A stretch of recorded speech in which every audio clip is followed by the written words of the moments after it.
এইবাৰ ফাকুৱা নেখেলিলে গৌৰৱ গগৈয়ে। ফাগুনৰ মন উতনুৱা কৰা বতৰত ৰঙৰ উৎসৱত ভাগ নললে গৌৰৱ গগৈয়ে। ৰমজান মাহ চলি থকা বাবে হেনো ৰং নলগালে গৌৰৱ গগৈয়ে। এতিয়া সাধাৰণ জনতাৰ প্ৰশ্ন, কিয় হিন্দুৰ উৎসৱ বেয়া পায় গৌৰৱে? গৌৰৱ গগৈ যেনেকৈ আপুনি হোলী নেখেলিবলৈ, তেখেতে আমাৰ হিন্দু মানুহ নহয়। গণৰাজ্য দিৱসত পতাকা উত্তোলন নকৰাৰ দৰে এইবাৰ ফাকুৱা উৎসৱতো ৰং নাসানিলে গৌৰৱ গগৈয়ে। হিন্দুসকলৰ পবিত্ৰ উৎসৱ হোলী দেশ তথা ৰাজ্যতে উলহ মালহেৰে পালন কৰাৰ সময়ত গৌৰৱ গগৈ বিৰত থাকিল ৰঙৰ উৎসৱৰ পৰা। গৌৰৱৰ এই আচৰণতো প্ৰশ্ন উত্থাপন কৰিছে নেটিজেনে, কিয় বিৰত থাকিল গৌৰৱ গগৈ? সামাজিক মাধ্যম আৰু সাধাৰণ জনতাৰ মাজতো ইয়াৰ ব্যাপক চৰ্চা হৈছে। জানিব পৰা মতে পবিত্ৰ ৰমজান মাহ চলি থকাৰ বাবে হেনো ফাকুৱা মুখত নলগালে গৌৰৱ গগৈয়ে। এই সন্দৰ্ভত এতিয়া প্ৰশ্ন তুলিছে অসমৰ জনতাই। গৌৰৱ গগৈ যেনেকৈ আপুনি হোলী নেখেলিবলৈ, তেখেতে আমাৰ হিন্দু মানুহ নহয়। আমাৰ হিন্দু মানুহ আমাৰ ধৰ্ম আমি খেলিমেই, এইটো আমাৰ বছৰত একবাৰ আহে। তেখেতে খেল তেখেতৰ ভুল। আমি হিন্দু মানুহ আমি হোলী খেলিমেই, এইটো আমাৰ বছৰত একেবাৰে আহে। গৌৰৱ গগৈ যেনেকৈ আপুনি হোলী নেখেলিবলৈ, তেখেতে আমাৰ হিন্দু মানুহ নহয়।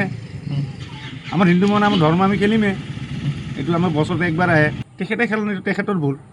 আমি হিন্দু মানুহ আমি হোলী খেলিমেই, এইটো আমাৰ বছৰত একেবাৰে আহে। গৌৰৱ গগৈ যদি হোলী খেদা নাই, সেইটো তেওঁৰ নিজৰ কি মনোবৃত্তি নাজানো। আমি অসমত বাস কৰিছোঁ, হিন্দুস্তানত বাস কৰিছোঁ, আমি হিন্দু মানুহ, অসমীয়া মানুহ, আমি হোলী আৰু কিয় নেখেদিম? আমাৰ এইবিলাক ৰঙৰ উৎসৱ, এটা আনন্দৰ উৎসৱ আমি কৰিবই লাগিব বা কৰিমেই। তেওঁ হোলী খেলিব নোৱাৰে নহয়, হোলীটো তেওঁৰ নহয় বুলি ধৰি লৈছে। হোলীটো হ'ল আমাৰ হিন্দু মানুহৰ। আমি হিন্দু মানুহে হোলী নেখেদাকৈ কেনেকৈ থাকিব পাৰিম? আৰু কোনোবাই যদি হিন্দুত্ববাদ নাই, তেওঁ নেখেদিবও পাৰে। তেওঁ নাবাজটো এটা হিচাপতে নাবাজো কৰিব নোৱাৰে, কাৰণ তেওঁ বাপেক আছিল গগৈ মানুহ। গোটেই গগৈ মানুহ আৰু কেনেকৈ নাবাজ পঢ়ে? গগৈটো আমাৰ হিন্দুত পৰি যায়। গগৈ মানুহ কেনেকৈ নাবাজ পঢ়িব নোৱাৰে নহয়। তেওঁ যদি পঢ়িছে, তেওঁ হিন্দু লাইনৰ পৰাই কাট খাই গৈছে। আমাৰ হিন্দু হৈ থকা নাই, তেওঁ হিন্দু ধৰ্মৰ পৰাই কাট খাই গৈছে। গতিকে কাট খাই যিহেতুকে বেছিয়ে, এতিয়া ফাকুৱা খেলাক বা নেখেলাক তাতেতো আৰু কোনো কথা নাই। কাৰণ আমি হিন্দু মানুহ, আমাৰ এইটো জাতীয় সম্পদ বা জাতীয় পৰম্পৰা।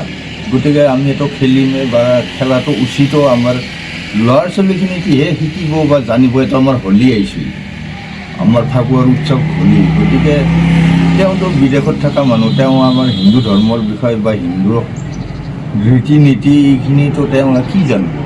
একো নাজানে।